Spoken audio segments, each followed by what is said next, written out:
Who's stronger? Them. Or you? If it was a 1v2, they might cause me a little trouble. But would you lose? I would win.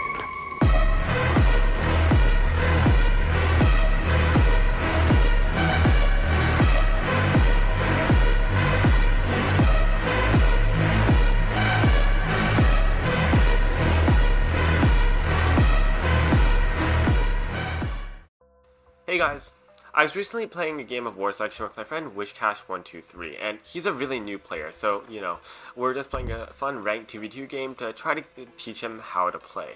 Unfortunately, he ended up dying at around 15 minutes in the game, leaving me stuck in a 1v2. Now, a lot of players, even in, for example, 8v8 team games, they'll leave the game as soon as just one member of their team leaves, making it a 7v8. But here's the truth. If you are a skilled War Selection players, you can win many 1v2 scenarios.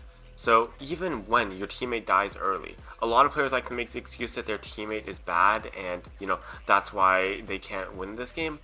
The truth is, if you're good, you can win even if you have no teammate at all. And that's what I'm going to be demonstrating to you guys today. So, for the first part of the game, it's pretty calm. I'm doing a bit of a troll strategy, if you can see. I haven't even started aging up, and I'm going to actually be a bit inefficient. I'm going to go up to 70 workers this game, and, I'm just playing for fun, because I'm not expecting the enemy to be trying too hard, and I'm just trying to teach my friend how to manage his eco, build army without, just sweating the game very hard. So, I don't have any army at this point, and after I get the population upgrade, I still won't even have that much space in my pop cap for guys in the army. However, this turns out to be a mistake, because if we see what's going to happen here, the enemy is building barracks. If we turn off the fog of war, all shooting ranges, barracks, stables, shooting ranges here, the enemy is mobilizing a lot of troops and they're getting ready to attack my friend. If you can see, they're even gathering their archers here, and also I believe some spearmen as well. At the same time, my friend has no army, and although I have started building my own shooting ranges and barracks as well, the truth is I won't be able to mobilize enough troops to defend him, and we'll see what happens. So unfortunately, the enemy, they just begin to stream in very soon, just as my friend is starting to build his first shooting ranges. And we don't even notice, because what he does, he walks past to kill all the workers, and all of these workers die. At the same time, the shooting ranges are too close to the enemy army, so what they're able to do is just camp my friend, and he can't even build armor to defend himself. So at the same time, as soon as we realize what's going on, I'm going to start building troops. If we take a look. Okay, it's taking me a while to realize, but what I do is I'm able to start building some troops, and I'm going to send them over to help defend my friend. This base is lost, but he's going to start building some towers as well. This is what I'm telling him to do, just because, I don't see any hand rams here at this point, so I'm thinking we can just hide in the towers and I'll be able to save him in a bit. Unfortunately, my army comes to engage, but at the same time, the blue army just storms across the fields and they come and start attacking me. So I have no choice, but although I can try to deal with this Rudo places yellow army here, I need to come back to defend my homeland.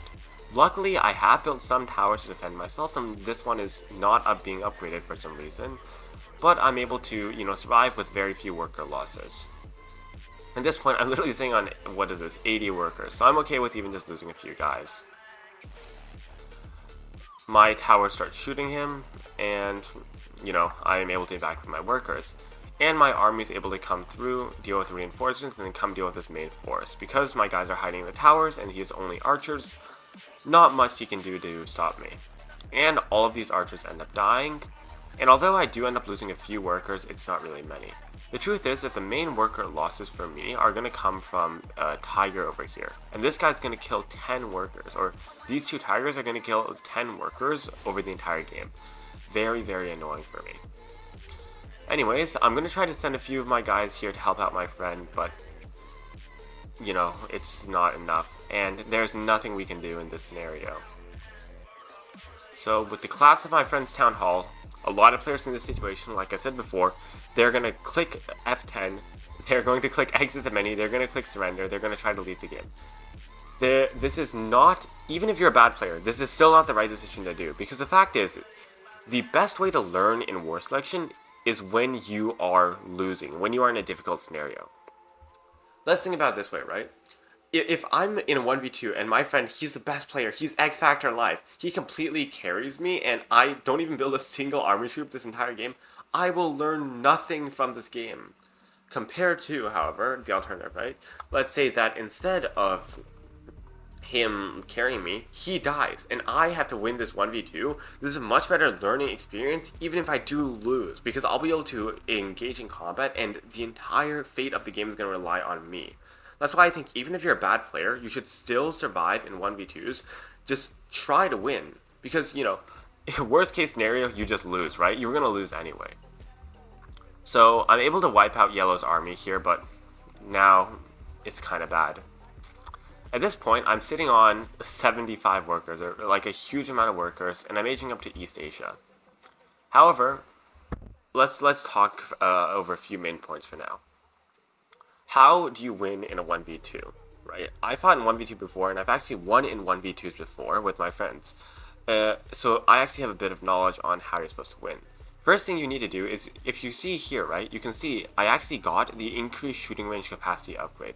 I believe in a 1v2, you should almost always get this, and the reason for this is because it is more efficient to just buy this, so you can call up a big army from your shooting ranges when the enemy attacks you, right? Let's say my pop cap's 100, which it's 97, but let's pretend it's 100, I can get 30 guys in the army, right? Let's say the enemy can also build 30 guys per army, and they storm into my base.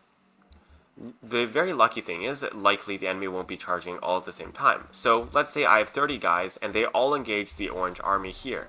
Both sides, their troops completely die. You know what I do when the blue army starts storming me from around here? Train a bunch of new guys from my shooting ranges, have another 30-person army, and fight back the blue army.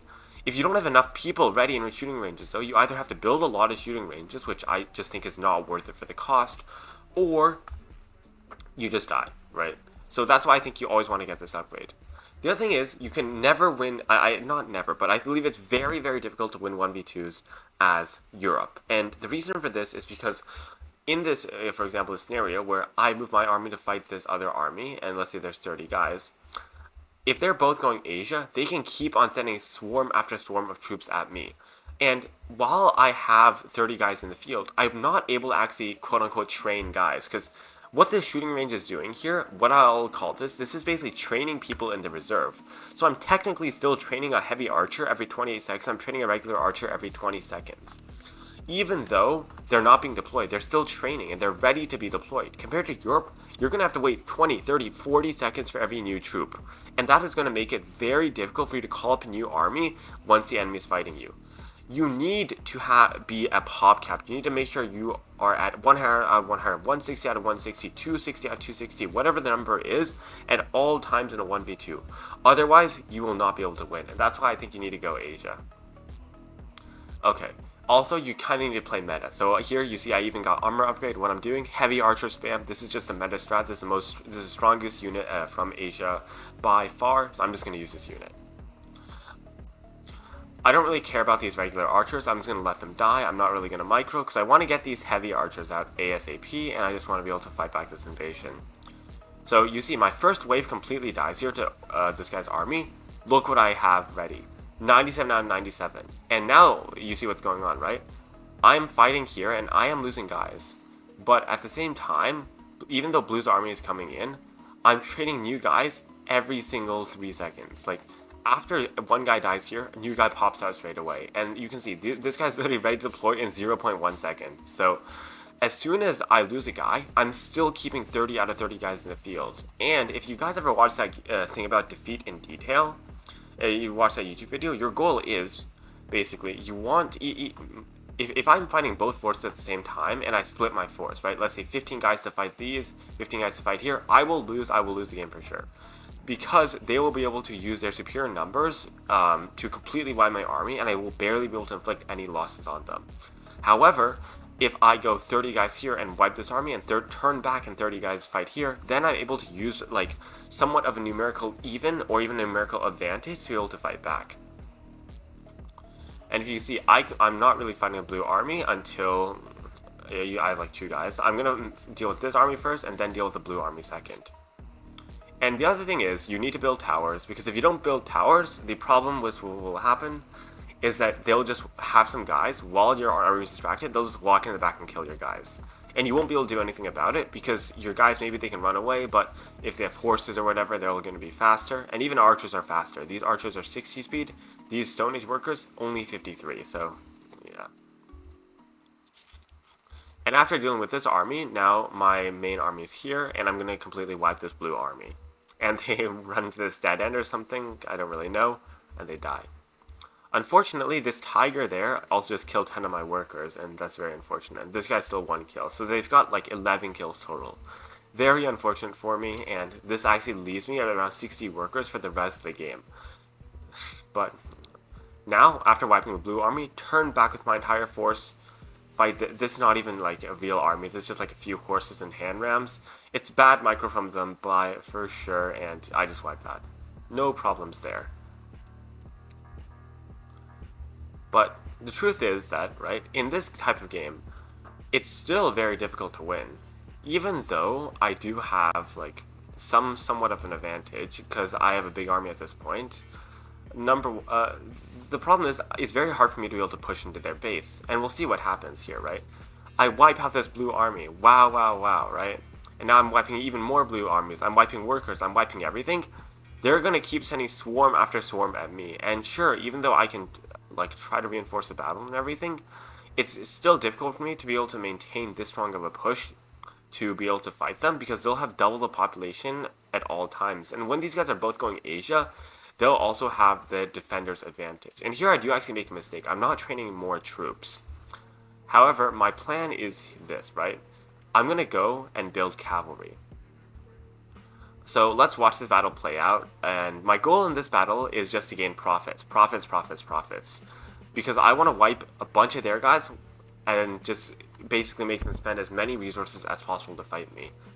And if we take a look at their ecos right now, right, this guy's eco is much worse than mine. Rudo plays. Chaos, look how bad their ecos are. They have no food because they've been sending wave after wave of guys to fight me, and I just use this like really cheap heavy archer army. They're using these as well. Hand cannon is not cheap. 120, 250, 100. This is an expensive unit. This is like 4-6 times as expensive as regular archer, if you count how you can get fishers and stuff, and how much longer it takes to mine metal. Anyways, that's off topic. The main thing I want to focus on here is horses. So what my plan is in every single 1v2 is that my goal is I want to fight on the main front and make them distracted just by like using a bunch of random archers and stuff, and just to keep fighting their troops. This will prevent them from being able to fight me, or not from being able to fight me, sorry. This will prevent them from launching a big attack on my base, because they're going to have to keep defending their own base, otherwise they'll lose a bunch of workers here, right? In the meantime, I'm going to train just a few horses, and you see, I can see these guys, they don't have many towers. They've got 1 tower here, no towers at the food here, like maybe some weak towers here, but these are still the very unadvanced towers, so I don't really care about them. So I'm just going to train up some horses, and I'm going to raid their eco, and my goal is to make it so that my worker count, like this 65 workers, it's going to be equal to their workers combined. And let's take a look at what it looks like at this point. Right now, I'm already such high worker count here compared to these two, and like if you take a look, I'm maybe double or like 180, 160% of yellow's workers. So it's not actually that bad a scenario.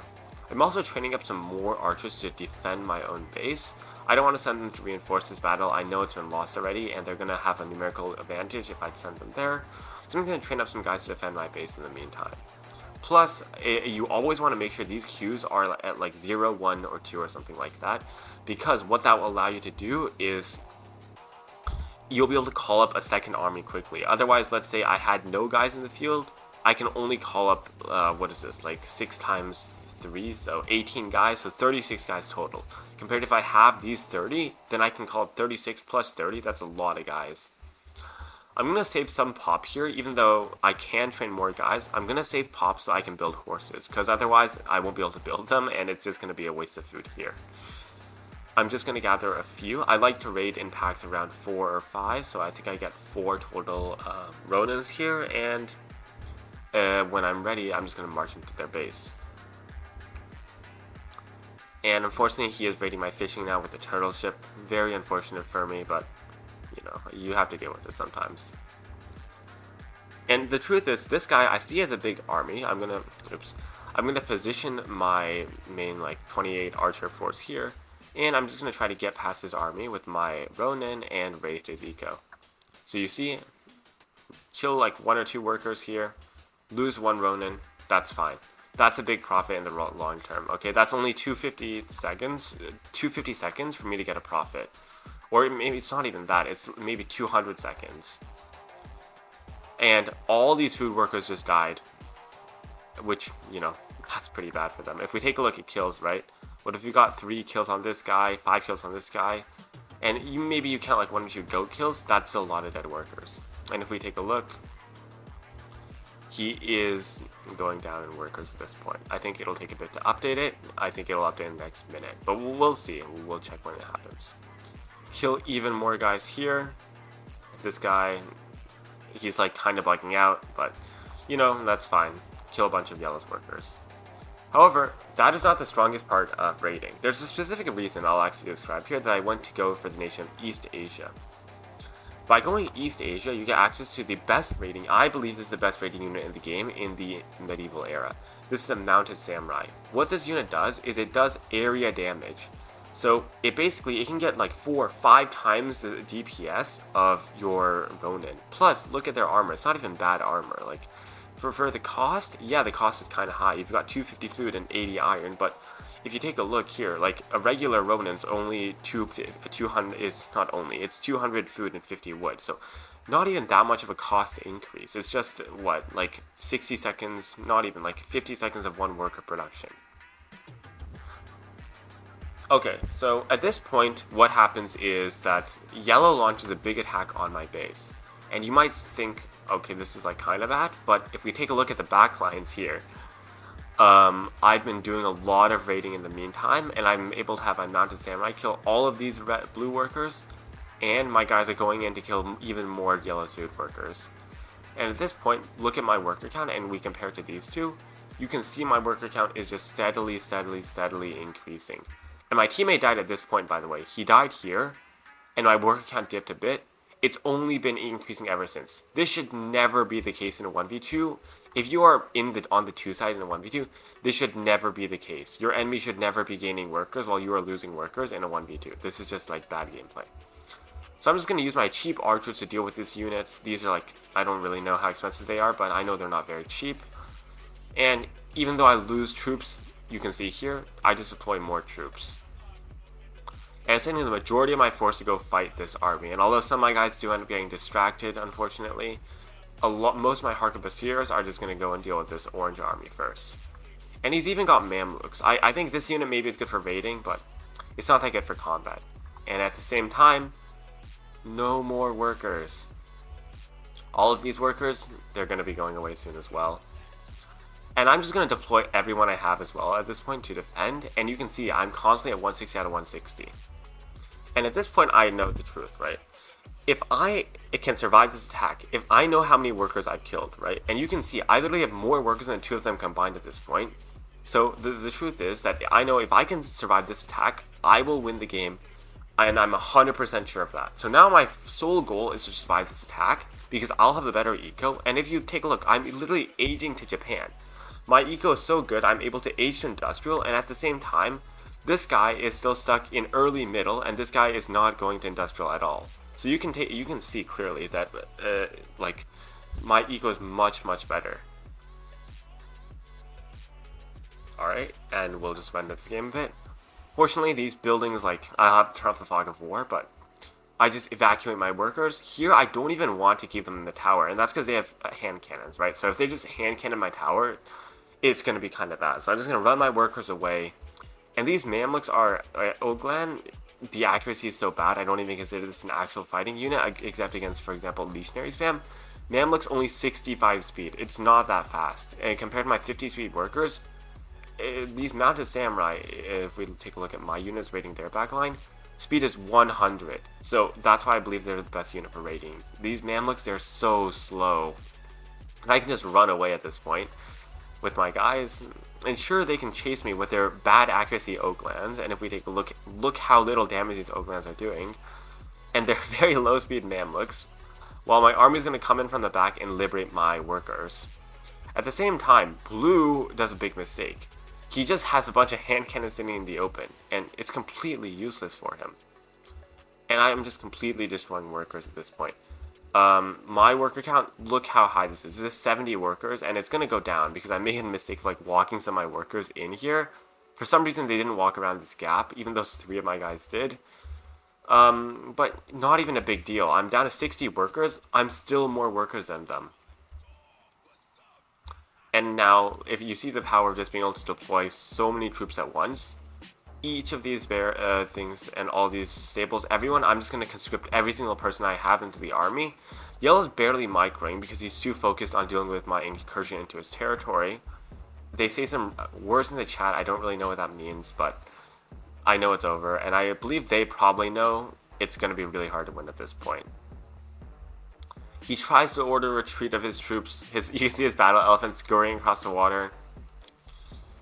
I'm going to just chase his guys down. Like, I don't understand this unit. It's 65 speed. The only good thing about it is the armor. I've hit on the Mamluk way too much today, but it's true. I think it's a really bad unit.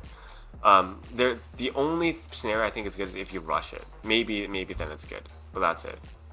I delete all my fishers now because I want to launch the final attack and I want as many troops as possible in the army. And at the same time, I'm just going to use my Ronin over here to keep on raiding. And I'm going to organize my army a bit and get ready for the final assault. So if we take a look, I've got Dragoons here. I've got even more Dragoons here just fighting the blue army. They're going to die. These guys are going to go up and raid this guy's eco. At the same time, I've got all of these guys launching a major attack on the yellow guy, wiping out his towers, claiming territory, just doing everything. And I'm just going to make it so the blue guy also can't reinforce that much because either he has to stop my Dragoons or he's just going to lose his workers. And what actually ends up happening is he just loses his workers here. I don't really know. I don't understand that much, but yeah, big mistake from him. I wiped this guy's army over and over and over again because he's got a bunch of random melee troops that can't even reach my ranged troops before they get gunned down. And, you know, blue, at this point, after losing all his food workers, if we take a look at how many workers, I know he's about to surrender, so I want to check this quickly. What is he down to? This is unfortunate for him. He is down to 22 workers. And if we take a look at Rudo plays, okay, he is around 55 workers, which is actually, you know, it's okay. Or is this 50? I can't even do basic math. What is this? 30, 40. This is 48 workers. How did I get 55? He's down to 48 workers at this point. And at the same time, I'm already industrial. I'm sitting here on, what is this, like 67, 62, not 67, what am I saying, 63 workers, and I have an eco advantage.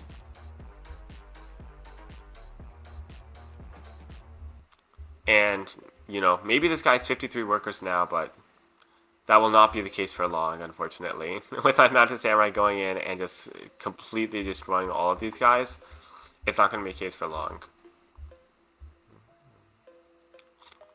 And he's pumping out ballistas. He's trying to do everything he can to defend. And sure, it can lower my troop count, but I'm already industrial at this point as well. So I already know, like, it doesn't even matter if he kills these guys. I'm just going to be able to pump out industrial troops. And I do go Japan, since if you watch or any of my replays, you'll see I actually go Japan a lot. Even though it's kind of a bad faction, I agree it's one of the worst factions. I just think it's pretty fun. I like to play it. I don't really use any Japanese stuff this game, though, so... yeah, the end of blue. This guy surrenders, and it's soon going to be the end of orange. And I'll just let this game play through. He tries hard, actually. He tries very hard to win, but you'll see, he actually brings up like a secret base in the corner, and I find it and wipe his workers there. Slowly destroying everything, building howitzers as well because he's not surrendering, and it's the end. I've avenged Witchcash 123 and I've won this 1v2. And although it was definitely not that easy, I will still say that this game was definitely not the most challenging 1v2 I've ever faced. Just by doing a bit of micro, right? Building some towers, being able to out micro these guys by doing more actions per minute, such as raiding their eco in the back, and having good like strategy, or what I would call is tactics, of fighting one guy's army first and fighting the second one after, and reinforcing, just spam reinforcing, keeping at 160 pop the entire time, and just always training workers. It made this game pretty easy. If you take a look at my town hall, by the way, I'll link the replay code in the chat. It will almost always be doing something. It's either training workers, getting upgrades, or aging up to the next age. And this is the golden rule of war selection. If you can make sure your town hall is always active, and if you can make sure that your workers are always acting efficiently, you will win. I will not say like a specific number. Let's say you will win around at least 60% of games, because most players will have a much worse eco than you. And I'll be honest, if I'm like playing seriously, just by having my town hall always be active and playing with just a little bit of skill, I can win a majority of the games, like 75-80% of games. And that's the end. Alright. So, I hope you guys were able to take something away from this replay. It was definitely like kind of an intense game, and these guys tried very hard to win. But their micro was not able to defeat me, and I was able to secure this game as a win for myself and also Witch Cash. You know, the very funny thing about this is that after I exited this game, I literally lost rating points. Even though you can clearly see I won, I still lost rating. I think there maybe was a bug because the game went on too long or something, and my friend went to the lobby. I don't really know, but what ended up happening is I still lost like 30 rating from this game, even though I gained 250 tech coins and literally won. So it's unfortunate, but I don't really care about the rating points either. I'm just playing for fun at this point with some of my friends who are really new to the game. And if you see, I literally went 70 workers this game. Alright, thank you guys for watching. If you like this video, make sure to leave a like. And if you want to see more content like this, games like Hoi 4 and everything, please make sure to leave a sub. I'm actually going to be joining a Hoi 4 multiplayer game. And, you know, maybe I'll be able to win those Hoi 4 multiplayer game just as easily as won this 2v1. Alright, see you guys soon.